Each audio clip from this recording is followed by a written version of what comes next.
Assalamualaikum warahmatullahi wabarakatuh. Perkenalkan, saya Diah Maulidana Deak, CPNS tahun 2020, angkatan ke-23, nomor absen 31, pengampu materi Dr. Andus Abdul Raja MM. Kali ini saya akan mempresentasikan mind map modul etika publik.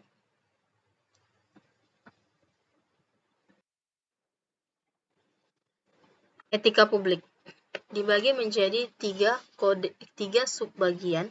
Yang pertama adalah kode etik dan perilaku pejabat publik. Yang kedua adalah bentuk-bentuk kode etik dan implikasinya.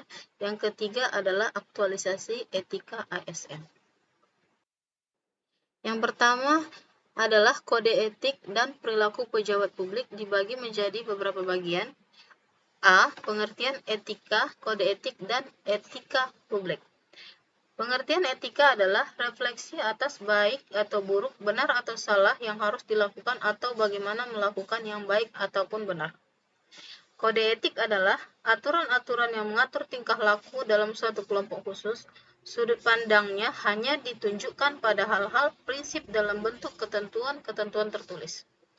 Dan etika publik adalah refleksi tentang standar atau norma yang menentukan baik atau buruk, benar atau salahnya perilaku, tindakan dan ketentuan untuk mengarahkan kebijakan publik dalam rangka menjalankan tanggung jawab pelayanan publik. B. Kode etik ASN dibagi menjadi 12 bagian.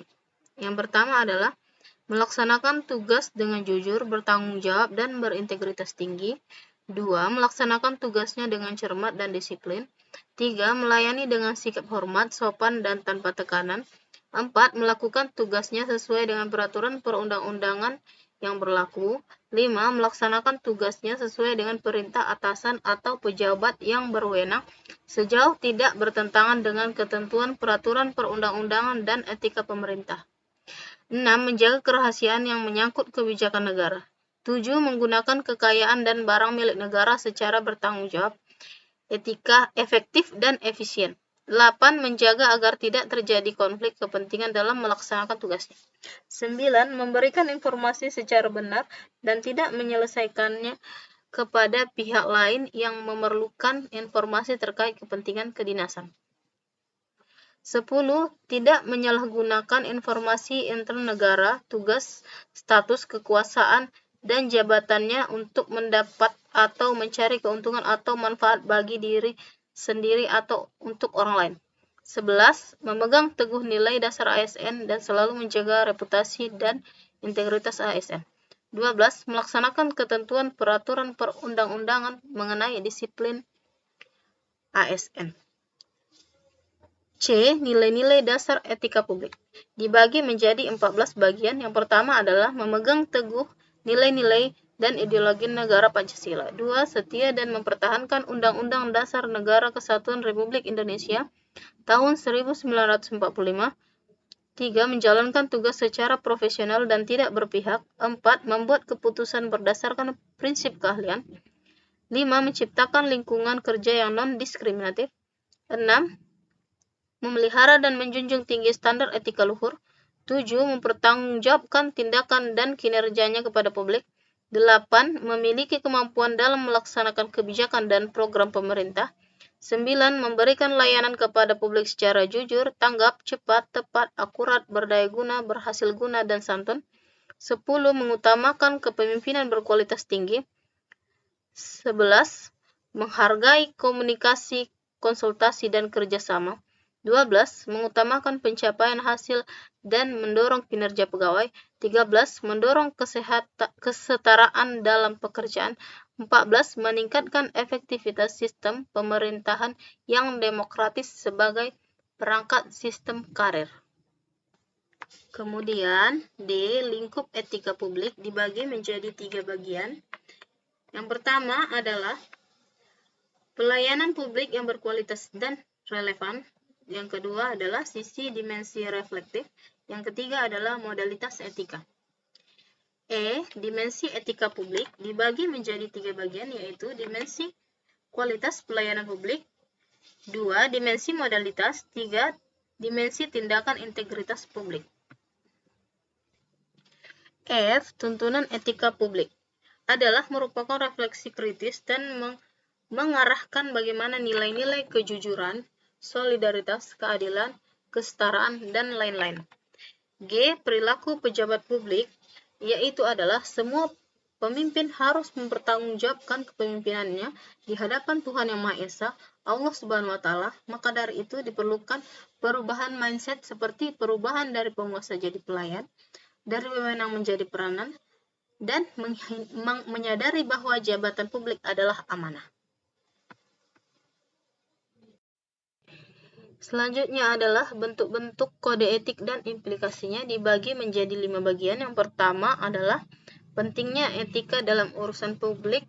Maksudnya yaitu pemerintah maupun masyarakat sudah memiliki dasar norma etika yang kuat. Ketaatan terhadap norma hukum akan mengikuti dan biasanya korupsi, penyalahgunaan kekuasaan atau bentuk-bentuk penyimpangan lainnya akan dapat dicegah sejak dini. Yang kedua adalah penggunaan kekuasaan. Maksudnya adalah setiap pejabat dari level presiden sebagai pimpinan eksekutif tertinggi hingga seorang pegawai sebuah kecamatan memiliki kekuasaan dalam lingkupnya masing-masing. Yang ketiga adalah konflik kepentingan. Konflik kepentingan adalah tercampurnya kepentingan pribadi dan kepentingan organisasi yang mengakibatkan kurangnya optimalnya pencapaian tujuan organisasi. Yang keempat adalah sumber-sumber kode etik bagi ASN terbagi menjadi beberapa peraturan pemerintah, yaitu A. Peraturan Pemerintah Nomor 11 Tahun 1959 tentang Sumpah Jabatan Pegawai Negeri Sipil dan Anggota Angkatan Perang. B. Peraturan Pemerintah Nomor 21 Tahun 1975 tentang Sumpah dan Janji Pegawai Negeri Sipil. Yang C. Peraturan Pemerintah Nomor 30 Tahun 1980 tentang Peraturan Disiplin Pegawai Negeri Sipil. D. Peraturan Pemerintah Nomor 42 Tahun 2004 tentang Pembinaan Jiwa Korps dan Kode Etik Pegawai Negeri Sipil. E. Peraturan Pemerintah Nomor 53 Tahun 2010 tentang Disiplin PNS. F. Undang-Undang Nomor 5 Tahun 2014 tentang Aparatur Sipil Negara. Kemudian nomor 5 adalah implikasi kode etik dalam pelayanan publik, yaitu tergantung kepada niat baik dan sentuhan moral yang ada dalam diri para pegawai ataupun pejabat itu sendiri. Yang terakhir adalah aktualisasi etika ASN. Setelah mempelajari tentang etika ASN, kita bisa membuat contoh aktualisasinya dalam beberapa APKL sebagai berikut. A. Pemanfaatan sumber daya publik. B. Absen sidik jari. C. Penerimaan tenaga honorer. D. Pemberian hadiah atau cenderamata. E. Konflik kepentingan dalam pengadaan.